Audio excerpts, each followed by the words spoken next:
Okay, start, sir. Okay. Sige. First question po. Why did you take up chemical engineering? And who influenced or encouraged you to take this course? Tinatanong ko sa inyo, tinanong nyo rin sa akin. Kaya nga po. Ganito. Bakit chemical engineering? Actually, because ang unang nag-inspire sa akin yung uncle ko. Chemical engineer siya. Tapos, graduating siya sa Adamson. Tapos, top-notch siya sa number 4 siya sa board exam ng chemical engineering. Tapos, may magandang siyang trabaho. Tapos, nagtatrabaho siya before sa Coca-Cola as manager. So, kasi nung high school ako, hindi ko pa alam kung anong course ko na kukunin. Sabi ko, gusto ko maging doktor. Pero wala kami pera. Medyo magastos, mahal. So, siguro chemical engineering. So, yun, ang gusto ko sa akin yung chemical engineering. Kaya, tapos, naisipan ko na, kasi Adamson din nasa isip ko, so doon lang ako nag-apply sa Adamson. Nag-isama ko sa UP, hindi ako nakapasok doon sa quota. So, dalawang eskwelahan lang kinunan ko ng chemical. Hindi na ako nagpunta sa ibang school. Muna sa UP, siyempre may quota yung chemical engineering, so hindi ako nakapasok doon sa quota ng UP. So, decided to go to Adamson. Doon ako nag-enroll. So, yun. Gustuhan ko na mag-start ng tuloy-tuloy na yung chemical engineering. Bakit po sa dami ng school, UP at Adamson lang ang ano?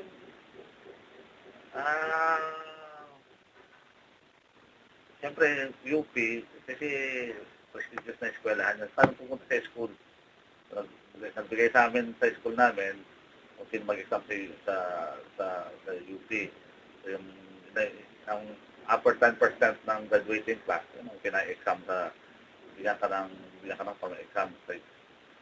So kami ang in-encourage kasi nung high school ako, honor student din ako. So yun, lahat kami nasa top 10% ng graduating class. Pinakapang kami, in-encourage kami mag-exam. Padala ng form kasi I'm from Masbate. So, doon pa kami nag-exam sa Legazpi kasi doon yung exam sa Bicol. Regional lang exam noon. So, yun. Kaya nag-take ako ng exam sa UP. So, dalawang eskwelahan lang. Pagpipiliin ka, UP Diliman o UP Manila. So, wala namang chemical engineering ang UP Manila. So, second choice ko yung UP Manila. Chemical engineering lang talaga ang course na nilagay ko. Walang ibang course ako na kinuha. So, yung UP naman, talaga mataas ang standard nila sa chemical engineering. So hindi ako nang qualified doon. So, enrolled sa Adamson. Yun lang. Wala na akong ibang eskwelahan na na USD. Wala. Doon lang ako. Kasi doon graduate niya ang uncle ko. Kasi magandang Adamson dahil number 4 siya sa board exam. Tapos nasa siya magandang company, San Miguel sa Coca-Cola Corporation. During that time, prestigious pa yung San Miguel Corporation ng time. Okay po. Next question po. Can you please discuss or talk about your present work? Is it still in the field of chemical engineering or related to it? Oo naman. Ang trabaho ko dito is operations manager. No? Itong company namin is an environmental consulting firm. So, lahat ng ang concern nito is tungkol sa environment. So, ang mga clients ng company namin is all over the Philippines. So, yung malaking multinational companies may problema sa environment o may gusto mag-comply sa environmental requirement, pupunta sa amin para mag-comply sa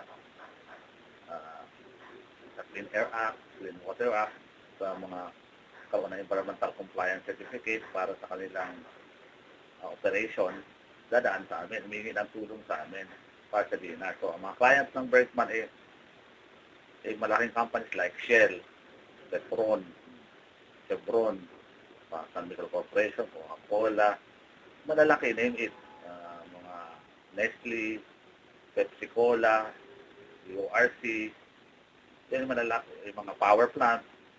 So lahat ng PLDT, SM, Robinson, sa lahat yan kasi may requirements sa environment. So chemical engineering kasi very broad ang subcourse na ito. So hindi lang related. Kaya kayo may subject kayo sa pagdating nyo ng fourth year, meron kayong subject tungkol sa environment, history yata yun.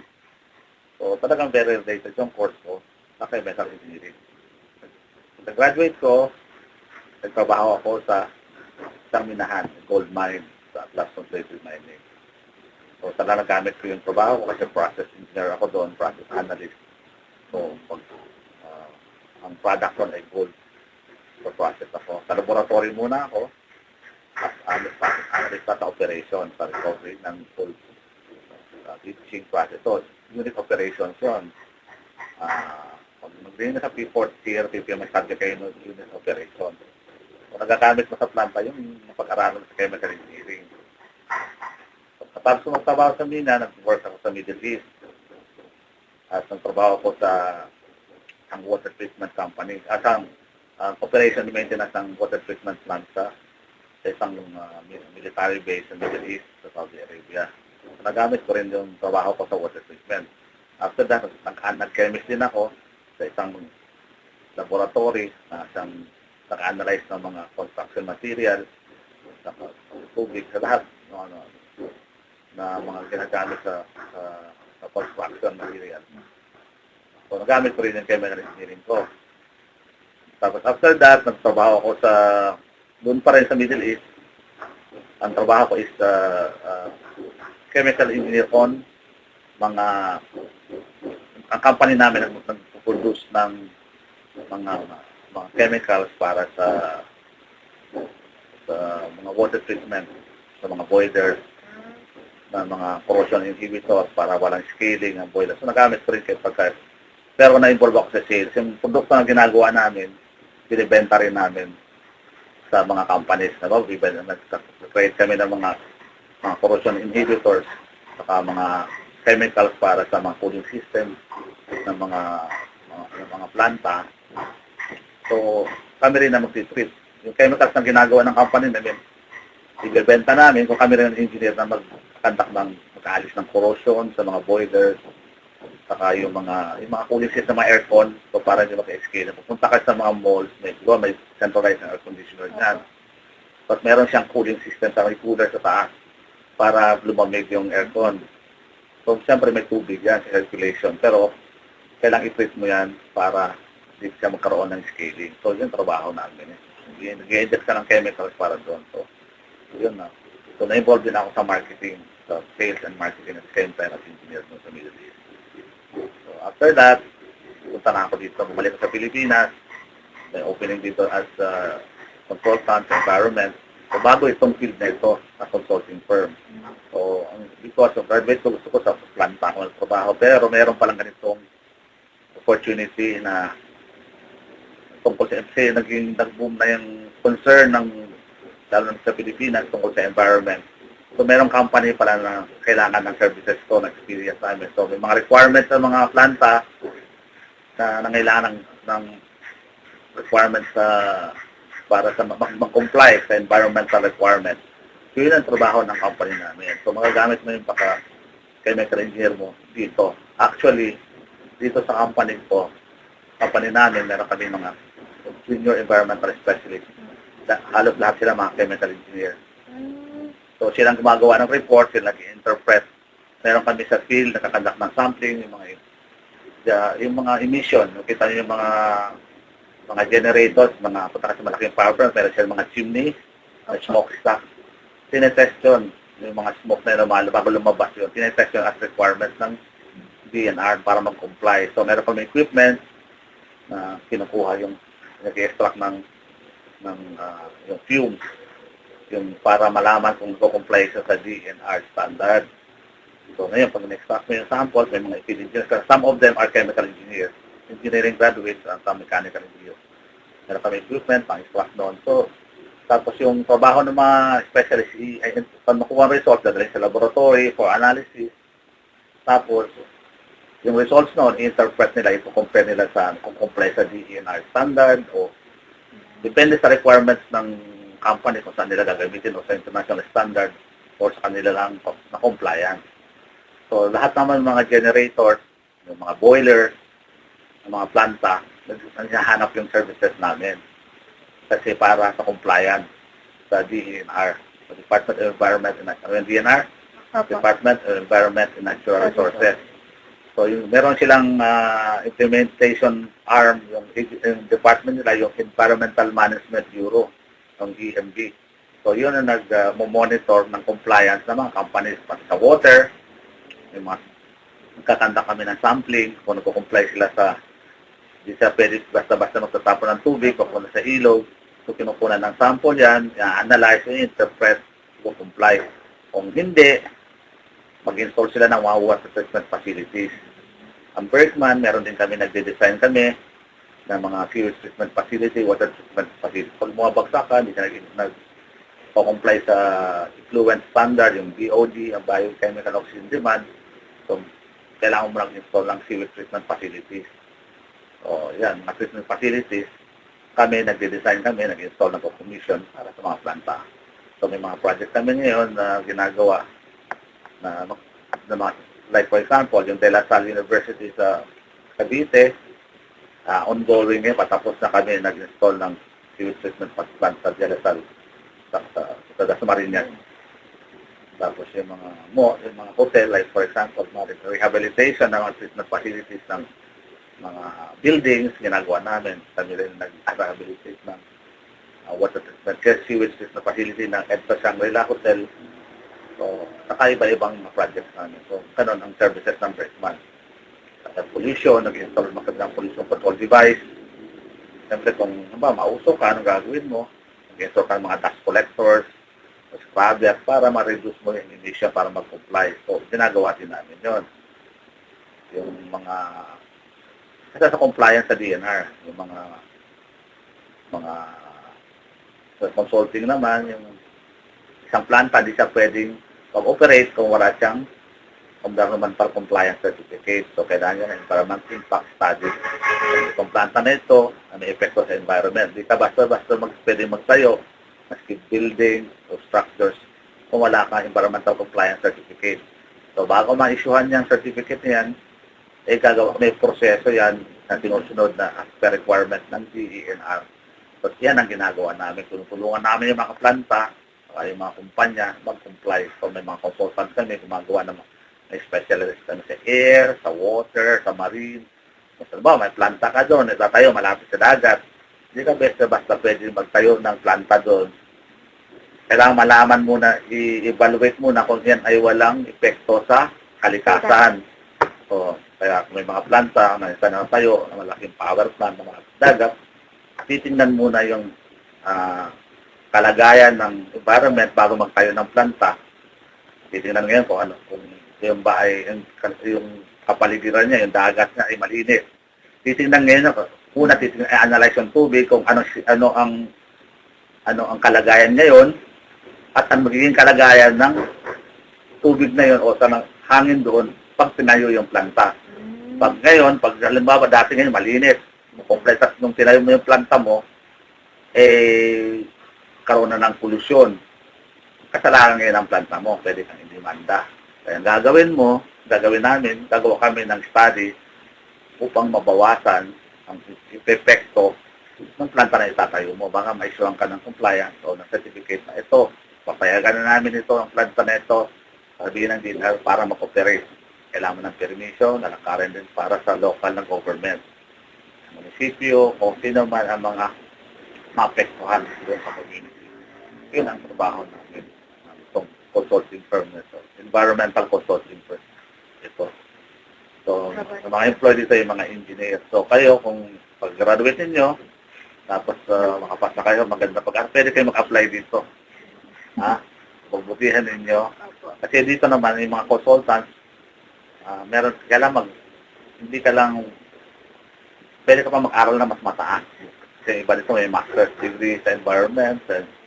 So, iba nag-aaral, iba nag-PhD. Yung mga consultants namin, Doctor of PhD in Environmental Studies, PhD in Meteorology. So, mga ganon. So, yun ang, may iba dito nag-aaral pa para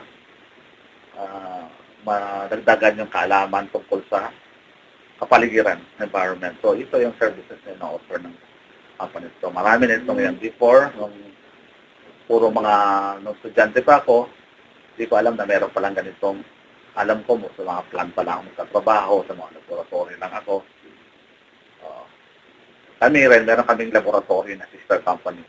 Yung mga samples na kinukuha sa field dito, dinadala namin doon sa aming sister company sila nag-a-analyze. So, may mga chemists din doon na nag-a-analyze.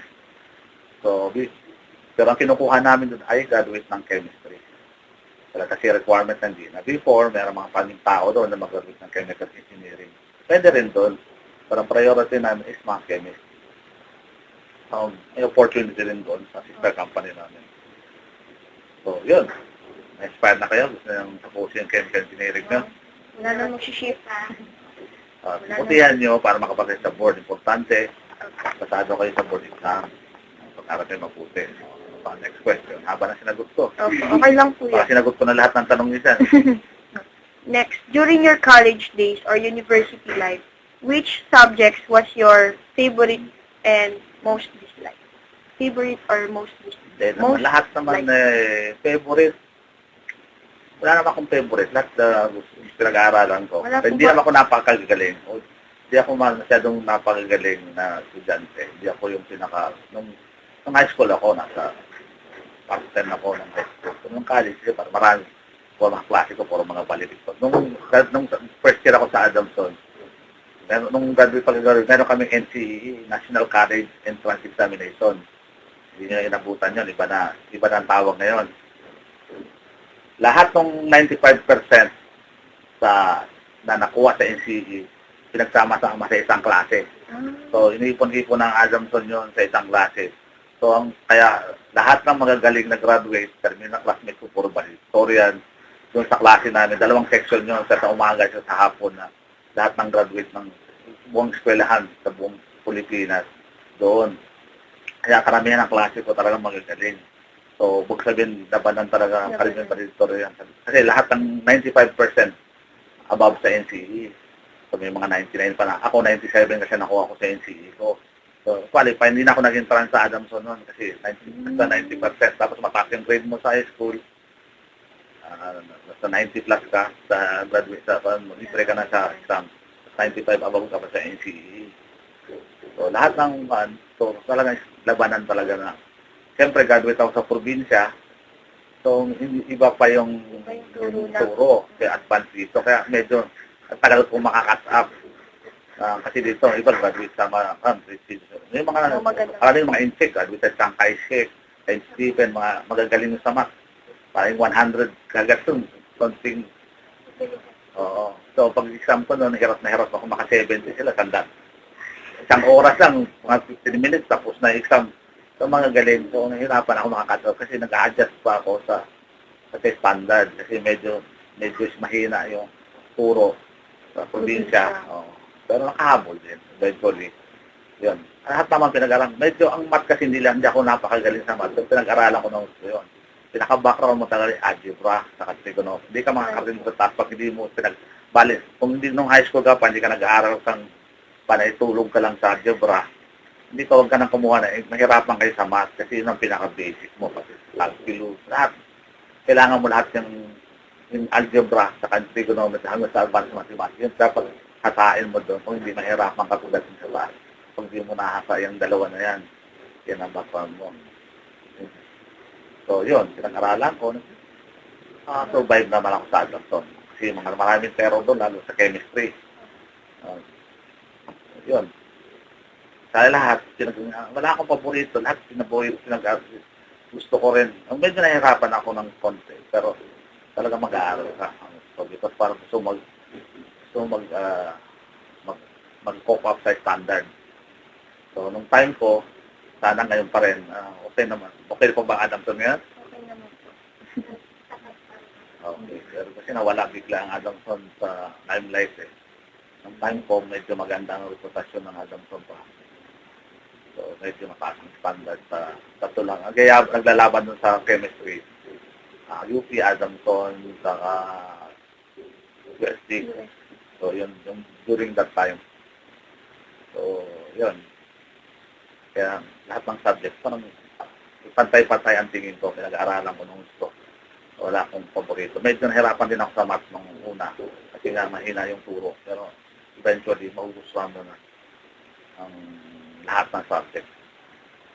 Sir, pwede po kayo magbigay ng specific subject na napaka-challenging sa inyo nung time niyo po nun? Challenging. Opo. Siyempre yung yung pagdating mo sa higher subject kasi meron siyang sinasabi na yung process, meron kasi subject na industrial chemical processes ang tungkol sa mga process. Siyempre, maganda yun dahil paano ginagawa. Yung subject na isa lang yun sa subject pero nag-aaralan mo yung process na. Di ba, manufacture of fertilizer. Generic siya. Yun medyo maganda yun kasi maganda itong subject na ito dahil chemical engineer dapat sa process ka. So, kung gusto mo trabaho sa planta, maalala mo paano paggawa na doon. Kaya lang, kulang lang sa mga scenes. Hindi po, imagination lang. Hindi kaya ma-internet, pero makita kung paano ginagawa. So, puro imagine, ano ba ang reactor, ano yung boiler, di ka lang. Meron din, sa Azamtong kasi meron siyang boiler doon, pinapakita siya. So, the rest, wala na siyang may papakita. Kaya lang, wala naman kaming OJT. Hindi na ako trabaho sa pag-graduate ko, nakalala ko trabaho dito. Ngayon may OJT na trabaho ko sa isang planta, whatever, na magtatrabaho. Noon, wala akong naalala ng OJT ko. So, yun, ang isa pang subject yung na medyo, yung industrial chemical processes kasi yung nagano. So, siguro yung bad na huli yung plant design. Di-design ka ng kunyari, kung magsatatayo ka ng planta mo na sarili. So, mag-grupo kami na binigyan kami ng topic. Ang topic namin yung paggawa ng polyvinyl chloride. So, yun ang topic ng manufacture of polyvinyl chloride. So, naghanap kami ng planta na kahawig ng ginagawa ng produkto namin na aming post-product. So, kasi maghahanap ka rin ng location. So, kami tatayo yung planta. Parang feasibility study. Design and feasibility study yun. Isang subject lang kasi noon. Kaya ngayon, magkahiwalay na feasibility sa design. Yun, isa lang. Di-design kami, tatayo kami ng kunyari, planta ko. Kasi tingnan mo yung return on investment kung kailan kikita yung planta mo na itatayo. Punta pa kami sa Bataan. Kasi doon ang balak namin tayo yung planta. Kumuha kami ng data sa munisipyo. So, sa magandang site. So, yun ang exciting. Kasi magdamagan kami, gumagawa kami ng design, tulungan kami para may submit. So yun, yung subject na nag-interest sa akin na medyo, pero sa higher na yun eh. So, kasi pare-pare sa baba, parang high school ka lang, yung chemistry, basic, siyempre, pag may exam, kaaral ka, nirubisin ka, chemistry, ganun din. So yung saka nilagay sa amin talaga ng first year kasi dahil kami ang matabaas yung mga matalas ang expectation sa batch namin, talagang ay matitindi ng mga teacher. Talagang medyo talagang terror talaga yun. Mag-aaral ka talaga mabuti. Pinakamagagaling sa physical, general chemistry, pati sa laboratory. So, before, maganda talaga ang laboratory ng Anderson nung time. Ewan ko lang ngayon. Pa rin. Malaki rin laboratory nung time na yun. General chemistry, mathematics. Yun naman, the rest, yun. Yung sa akin, exciting na course. Sa mga naging instructor or professor niyo po, sino po yung mga nagustuhan niyo, tsaka challenging po yung dating niyo sa inyo? Wala na kasi, mag-graduate siya. Meron kami, yung nagturo sa teacher namin sa, may napakagaling siya na, siguro na tagal na nun eh. 70s pa kasi ako nag-estudyante. Yung pinakamagaling. Meron kami meron akong teacher noon yung sa plant design, si Dr. Ang. So, magaling siya magturo. Hindi siya nagsisitin pa sa klase niya. Siya sa chemical textile geometry, siya nagtuturo. So, nagsisitin na ako sa kanya para maintindihan ko yung subject. Kasi yung teacher ko noon hindi ko na matandaan talagang teacher ko noon sa calculation. Hindi ko maintindihan eh. So, nagpupunta ako dun sa ibang doon sa klase niya para mag-sit in, para maintindihan ko yung subject na yun. So, yun natandaan ko na teacher ko na nagustuhan ko si Dr. Chow Kim Ang. Puro din sa mga upuan siya before. Tapos, the rest, chemistry naman, parehas naman sila magaling eh. Hindi ko na matandaan. So, sobrang tagal na eh. So, yun lang, yung nagturo sa amin ng sa plan design. Kasi sa biochemical engineering na subject. Medyo mahirap nga yun, pero nagtuturo niya. Naiintindihan ko yung tinuturo niya. Yung prof po na challenging yung dating nila sa inyo. Meron po ba? Or challenging? Halimbawa, paano po ba siya magturo? Yung, kung may na-encounter po ba kayong prof, or sino po ba yung prof na yun na ang challenging yung dating niya para sa inyo? Challenging yung magaling magturo o hindi maintindihan? Oo. Opo, parang ganun. Marami rin hindi mo maintindihan eh. Eh, kung magsalita, siyempre, iba patayin na eh. Kaya maraming kasi marami rin hindi mo maintindihan eh. Pero sa chemistry, magagaling talaga nagtuturo sa chemistry. Sa chemical engineering subject, sa physics, kung hindi ko maintindihan nun. Meron akong hindi naman chemical engineering yun eh. Parang sa stat lang, statistics subject doon, sa statistics and probability namin third year ako. Ito kung challenging na sinasabi niya, challenging yung server na. Bihira lang siyang pumasok at ang hirap-hirap mong bigyan na exam. So siguro, hindi naman kung challenging tawag na, dapat tapos ang hirap mong bigay ng exam kasi probability lahat ng exam niya ay mathematics. Papasok yan, isang beses sa isang buwan o dalawang beses sa isang once a week lang yung subject, may absent pa siya. So, pag nagbigay ng exam, napakahirap. Kahit yung pinakamagaling sa amin sa maths, hindi niya masagot tanong siya, sino ang scholar dito? Tapos, sino mag-respond dito? Ito isa, siyang champion sa mathematics quiz Hindi nga niya masagot dahil hindi maintindihan turo niya. So, siguro yun. Pero hindi siya major subject, stat lang siya. Hindi siya probability. Nakita ko yung teacher na walang kwenta siguro tawag doon. Ito yung challenging. Hindi ko alam kung anong challenge. Anong bang challenging sa tanong mo? Challenging. Kung siya po ba yung tipo ng teacher na parang siya ang dahilan kung bakit kailangan mo mag-aral mabuti. Yung parang inspiration mo, parang gano'n? Well, yung mga sa mga chemistry, hindi ko na matanda mga pangalan dahil ang chemistry subject kasi, mga husay yung tuturo. Saka kung talaga may point system, kaya makapasa ka sa ganito, grade lahat ng quiz, may points ka na abutin yun ang siguro nakita ko na challenge, nag-challenge sa akin kasi mag-aaral talaga ako ng gusto sa chemistry subject, chemistry, lahat sila ganun may points sa chemistry. So, kaya mataas ang mga grades na number 1 pa nga sa board exam ng chemistry. So, nakita ko na nag-challenge sa akin sa chemistry subject. Well, halos lahat sila magagaling sa chemistry. Sa engineering naman, yung mga major subjects namin, okay lang, yung mga hindi ko matandaan Basta ang chemistry ang matandaan ko na mahusay kasi may standard silang sinunod sa chemistry. Okay, next question po. Which subject do you think is relevant to your present work?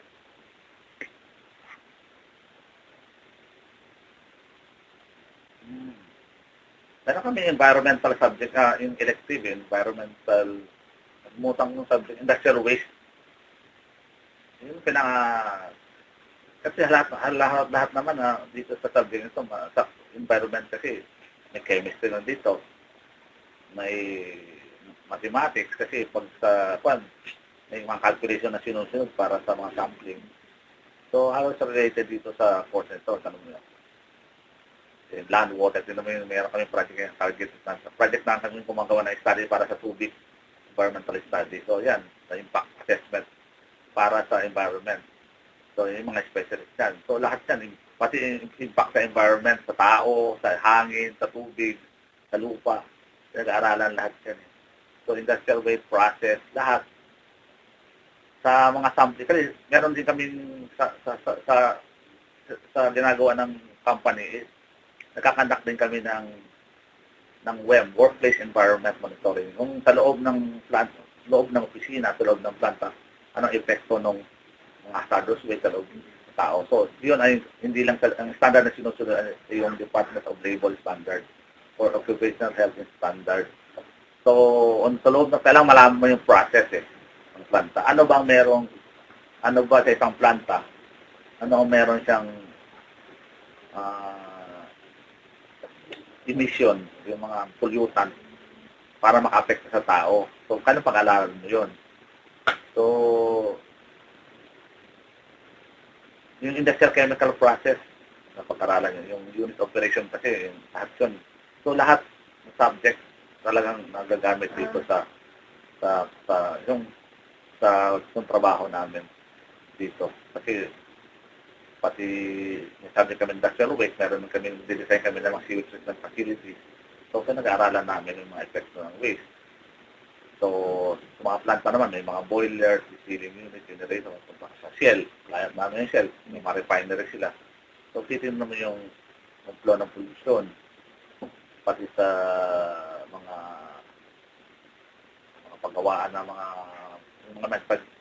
manufacturing plant. Kliyente rin namin yung mga paggawaan ng kotse kasi may mga emission sila. Pinag-araman yung proseso, yung Toyota, Nissan. So, halos lahat niya sa Laguna, naging kliyente namin. Okay. Pati ang gobyerno, kliyente namin, DENR. May mga trainings kami na pinuntak sa environment sa DENR. So, lahat ng aspect siguro nung nagagamit dito sa consulting firm neto. Chemistry, dahil may mga water analysis, air analysis, interpret na yung result. So, halos lahat nagamit dito. Sa questions dyan ang pinag-usapan ko. So, ako naman, wala sa lahat ng pag-umpisa ko, nandito talaga ako nagamit ko talaga sa akin kasi nagpunta ako sa laboratory, punta ako sa sales, pero ang binibenta ko, mga chemicals din. So, yung mga ginagawa namin.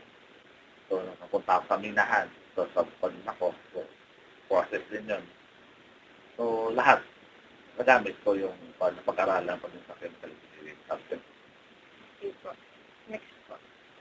What are the qualities an individual must possess in order to succeed in this field? Siyempre, may determination ka, maka-interest na gusto mong maging successful ka dito. Yung iba na marami na graduate, nagamit. Siguro, dito ka napunta, siguro, ito yung destiny ko. Kasi depende naman sa iba. Iba naman, may mga klase ako, nagtrabaho dito sa ganito. Tapos eventually nagkaroon sila ng opportunity sa ibang field. Napunta sa real estate dahil may pera eh. The ultimate goal mo is kumita. Diba? Hindi naman tayo mayaman. So, anong purpose natin para magtrabaho? Para kumita. Kataon lang na nakapagtrabaho ako when I started to work as a audit engineer sa isang gold mine. So, napunta kagad ako sa field na related sa course ko. At lahat ng pinasukan ko, puro ganun. Hindi na ako nalihis sa trabaho na ito.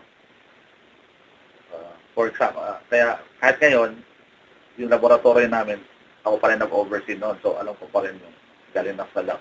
So, ako sa akin pa rin ako pa rin nag-handle ng operation ng laboratory na sister company namin. So, alam ko pa rin yung nangyayari doon. So, paano mga nire-develop na mga procedure, methodology ginagamit. So, gamit ko yung akin na pag-aralan sa chemical engineering. Yun lang po ba yung quality na maibibigay? Kailangan mag-aral ka mabuti. Tapos, depende nila kung ating bulakbol. Yung paisi-isi lang. Matcha dito. Oo. Pwede naman, basta more on 60-40, naman pwede kasi. Pero kasi mahirapan kayo sa board exam. Kung hindi kayo sanay mag-aral, pinaka basic talaga. Ngayon pa lang first yung mag-aral kayo mabuti. Kasi review kasi pag nag-board exam kayo, kung half-cook kayo, mahirapan kayo, doon kayo mag-aaral sa review. Mahirap. Kasi yung iba kasi, hindi na nag-aaral noon. Nagdidepende lang sa review. Yung review short, 6 months lang yun eh. Dapat ang pinag-aralan mo. Noon pa lang hasain mo ng sarili mo mag-aral. So, lang interest ka para magiging successful ka. May determine. Pero kung ngayon pa lang, kita mo na hindi ka, parang umalis ka na.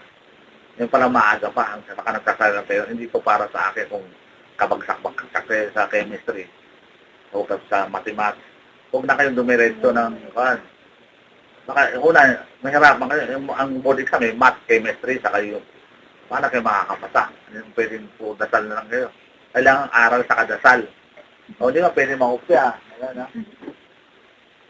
Hirap mo mangungupya. So, ngayon pa lang, sabihin nyo na, pag sabihin nyo sa sarili, ito ba ay para sa akin. So, kailangan magandang, kita mo yung grades mo. Hindi pwede yung bahala ka na sa, kung nakikita nyo na nahirapan kayo, baka hindi ito yung film ninyo.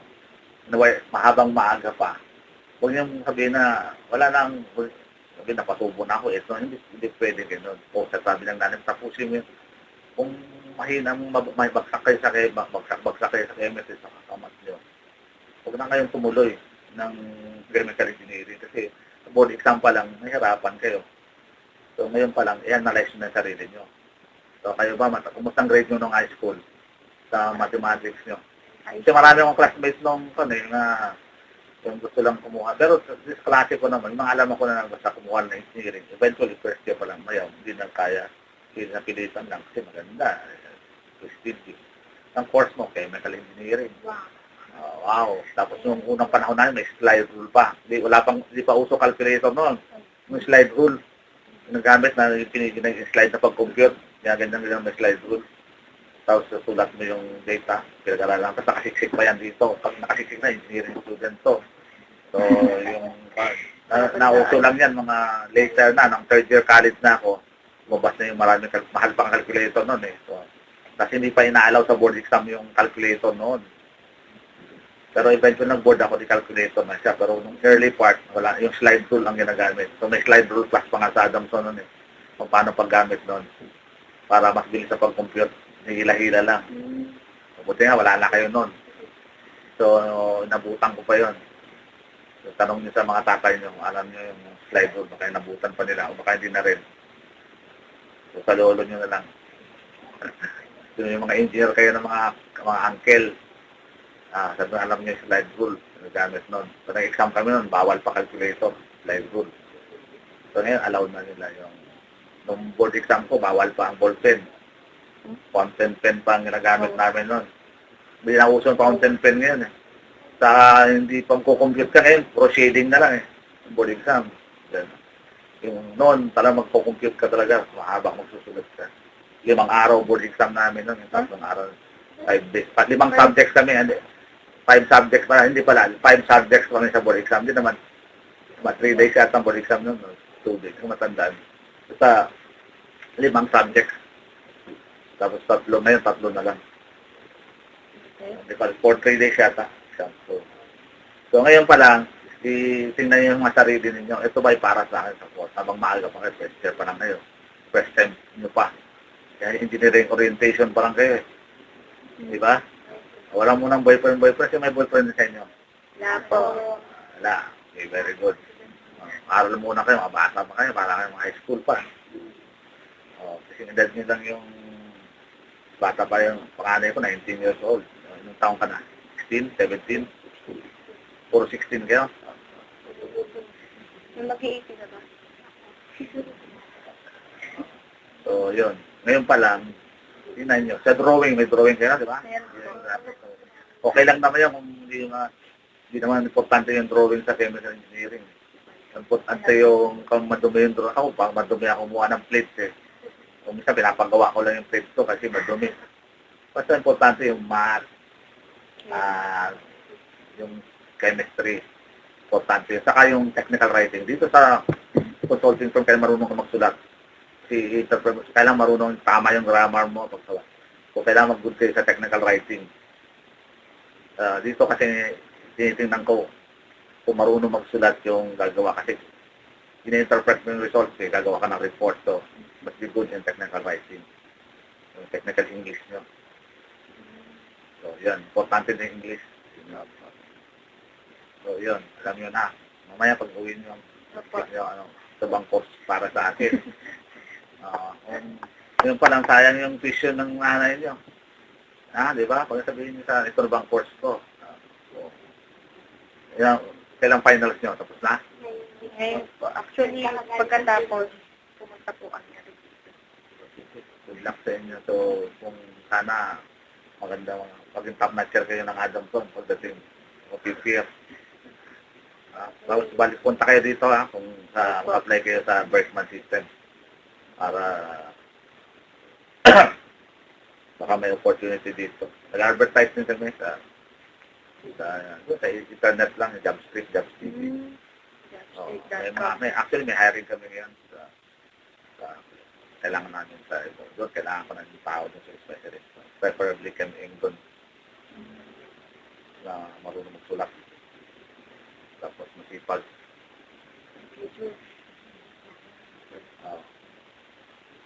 Sir, linis ko lang yung tanong ay susunod dapat. Dumating din po ba sa point na inisip niyo na ito ba talaga yung course na bagay sa akin? Itutuloy ko ba ito? Mga ganun bagay po. Nung nag-aaral po. Actually, nakadetermine na talaga ko na tapusin ito. Although sabi ko, kailangan maparehas ako sa uncle ko. Pero wala na akong inisip na ibang course eh. Kundi ito, wala na. Talagang diretso na ako dito. Kahit nung wala akong naisip, ano bang course na kukunin ko? Hindi ko alam eh. Wala akong alam na ibang course eh. Sabi ko, dito na lang ako sa medicine sana nga eh. So, hindi kaya ng budget eh. So, yun. Okay, next question po. What can you say about the 3 C's, the New Adamsonian attitude? Alam niyo po ba yung 3 C's? Hindi. Ano ko, natulog na. Hindi Yung, charity, character, and competence. Meron po ba sa kayo po? Wala kami, hindi po. Basta ako nag-aaral lang. Hindi po. Kasi po sa akin, pag-Adamsonian po, made-develop daw po yung 3 C's. Then, Yung 3 na C's na yung charity, competence, at saka character. Charity, kasi Catholic school ang Adamson. So, siyempre, saan tayo magbibigay ang buloy sa simbahan. Siguro, inherent na sa family yan eh. Values na family. Siguro, may theology kayo ng subject pa, di ba? So, sinuturo naman yan eh. So, ibigay ka ng charity sa mga nangangailangan. So, sigurado, mali-develop niya sa Adamson, Catholic school. Ano pa isa? Dalawa? Ano yun? Competence po sa character. Character, siyempre, develop talagang character din sa Adamson. Kasi, yun nga, sinasabi ko, Catholic school siya. Tapos, mga guard ba, may fratwar pa ba doon? Mga tao gama. Wala. Tahimik ang Adamson. So, discipline, ID, talagang mati-develop yung character doon. Kasi, di ko alam kasi di ba ako napunta sa ibang school eh. So far, okay naman yung reunion lang kami. Kita-kita na lang classmates mo. So far, okay naman yung character doon. Develop class, ano yan ka? Competence. Competence po. Oo naman. Kasi, based na mga na-hire ko ng mga graduate sa Adamson dito, mukhang competent naman sila eh. Ako, for me, competent ako. So, karamihan ng graduate ng Adamson, mukhang competent naman eh. So, palagi ko nagsusunod yung tatlo na yan. Character and charity. Pero hindi ko alam yan. Hindi ko lang nalaman yan. Wala pa yata noon yan. Or hindi ko lang pinapansin. Next question po, sir. Taking the professional board examination important for chemical engineering? Importante talaga yung board exam. Pwede rin naman, kasi pero mas malaki ang opportunity mo. Kasi for example, dito, sa mga specialist ko, engineer environmental specialist yung mga gumagawa, mga report. Meron kasing accreditation sa DENR para sa QA/QC manager. So, yung gumagawa ng report, yan ang QA/QC, yung quality assurance ng report, ng QA/QC report. Yung ginagawa sa field. Ang unang requirement is licensed engineer. So, hindi ka magka-qualify. Una pa lang, hindi ka maka-qualify dun sa accreditation if you are not a licensed engineer. Not necessarily a chemical engineer, pero requirement yun. Pero kalamihan ng mga na-hire ko na specialist, environmental specialist ang tawag ko dyan, ay licensed chemical engineer. Pero kung pwede naman yung hindi licensed kasi pero hindi sila, parang assistant lang sila. So, mas to grow more, mas mas maganda kung ikaw ay licensed engineer. Di ba kaya ka kumuha ng engineering para makapasa maging engineer ka, registered. So, you have to, yun talaga ang goal mo, maging licensed engineer. Di ba? Hindi ka matatawag na engineer pag hindi ka, hindi ka lisensyado. So, yung goal nyo na pumasa sa board exam. So, sa ngayon pa lang, mag-aaral kayo ng gusto. Or, kasi naman, kung di talaga ito para sa kasi ang iba naman, kahit anong aral talaga, wala talaga. So, hindi ito para sa iyo. Kasi hindi ka talaga inclined dito. Mahina ka sa chemistry. Kasi kung gawin, hindi ka makamemorize. Yung element na lang. Ilang mga elements ngayon, yun na. Dati nung 103 pa lang nung yun, nadagdagan. 107 pa yung element. Ilan na ngayon? Ha? Memorize nyo ba yun? Mula sa pinakauna. Number 1 na hydrogen. 100 sa pinakadulo. Sa pinaka-100. 18? So, kailangan memorize nyo yun. Parang gawa kayo ng memorize yung periodic table. Dami ko kasi binabago ka. Lalo sa periodic. Yun. Kaya ngayon. So, siguraduhin nyo na yung sarili niya habang maaga pa. Baka naman sayang ng tuition. Kaaral kayo mabuti. Pero kung ito talagang nakita nyo na kayang-kaya nyo, yan, go for it. Kasi maraming opportunity sa chemical engineering. Ngayon, pwede rin sa lab, pero sa process consulting, marami. So, sa mga planta, marami. Pwede kayo mga pollution control officer, environmental officer ng mga companies. May requirement sila, environmental officer. Bawat isang company may environmental officer, mostly CME yan. Or mechanical engineer ang mga environmental officer. Lahat ng building na may mga environmental officer yan. So, requirement yan ng DNR. SM, meron yan siya. So, siyempre, bawat isang SM, meron yan isa o dalawa kasi malaki. Possibility. So, yan, maraming opportunity sa inyo. So, butihan nyo. So, ang job opportunity mas madali. Iba naman, mapupunta sa call center. So, meron mga ganun eh. Meron kasi, initially kasi, siyempre maganda ang start sweldo agad sa call center. Pero nga, doon ka na lang. Samantalang dito ka sa mga corporate world, corporate companies, pwede kang tumaasok ka nito. Hanggang makarating ka sa position na gaya ng position ko. Pero hindi naman ito eh, basta na lang in-offer sa'yo, pinaghirapan to. Kaya, yan, kailangan paghirapan nyo na sunugan ng kilay. So, maraming opportunity. Pag magaling ka, pagkagawan ka ng mga companies eh. So, pero yung importante, yung attitude kasi character eh. Hindi naman pati magaling ka eh. So, importante yung character eh. So, yung paano nyo i-handle ang mga situation, paano kayo sa mga grupo nyo, paano kayo salamuha sa mga samahan nyo. So, importante yung character. Mold yung character ninyo, sabi nyo yung sundin yung sinasabi yung nasa Adamson. Yung, ano ba yun? 3 C's. Ano yung 3 C's? Character. Character, charity, competence. Charity, pahuli na lang yan. Pag marami ka ng pera, charity. Really mo muna yung character ang una-una. Tinitingnan ko rin pa nag-ahira ko kasi maraming matalino pero yung character, mayroong attitude problem. So, palaging late sa pagtrabaho. So, tamad kahit mamagaling ka. So, competence talaga. Number 1. Character number 1, competence then charity. Para sa akin. Siyempre, kung mataas ang position mo sa isang company, siyempre, malaki na sweldo mo.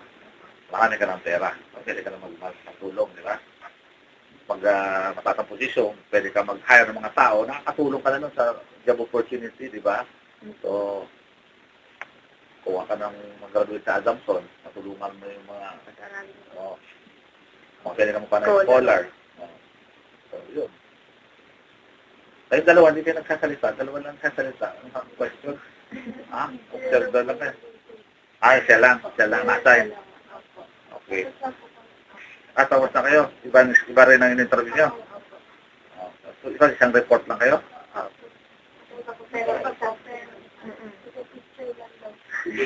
Okay, sige. No. Sige. Okay, sir. Last question na po. Anong advice ang maibibigay niyo sa amin? Ano po kayo? Ang dami niya ng advice. Dami niya ng advice. Kayo mabuti. Tapos, focus. Keep focus kayo sa course nyo. Ito ba yung, una pagsabi ko habang maaga pa, sa DCB, sarili nyo na, ito ba yung course ko? Ito na ba ako? O kita mo na, kahit na hirap pa sa mathematics, may calculus pa kayo eh. May differential calculus, integral calculus, may differential equation pa. So, may higher mathematics pa. Paano ka makakarating doon?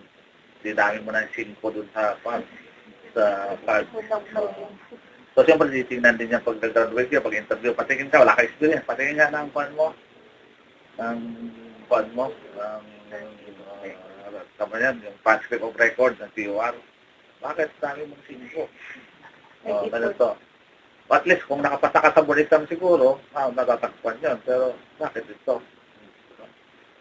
Ganito nakuha mo. Tapos, so, kailangan focus. Makara ka mabuti. So, tingnan nyo kung ito talaga. May maaga pa, tingnan yung course na, ito ba para sa'yo? Para ito maging successful kayo. And determine kayo na keep yung goals ninyo.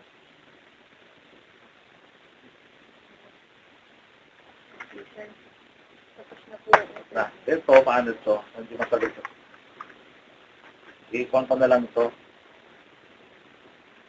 Sino may email address? Sino may email address? Ikaw? Ako na lang po yung mag-send ng file.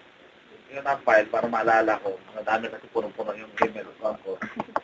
Pwede ko kasi ito, fill up ko. Tapos i-scan ko, tapos i-email ko na lang. Pero siyempre, hindi ko kasi matikilapan ito na yun. Sige sir, okay lang po.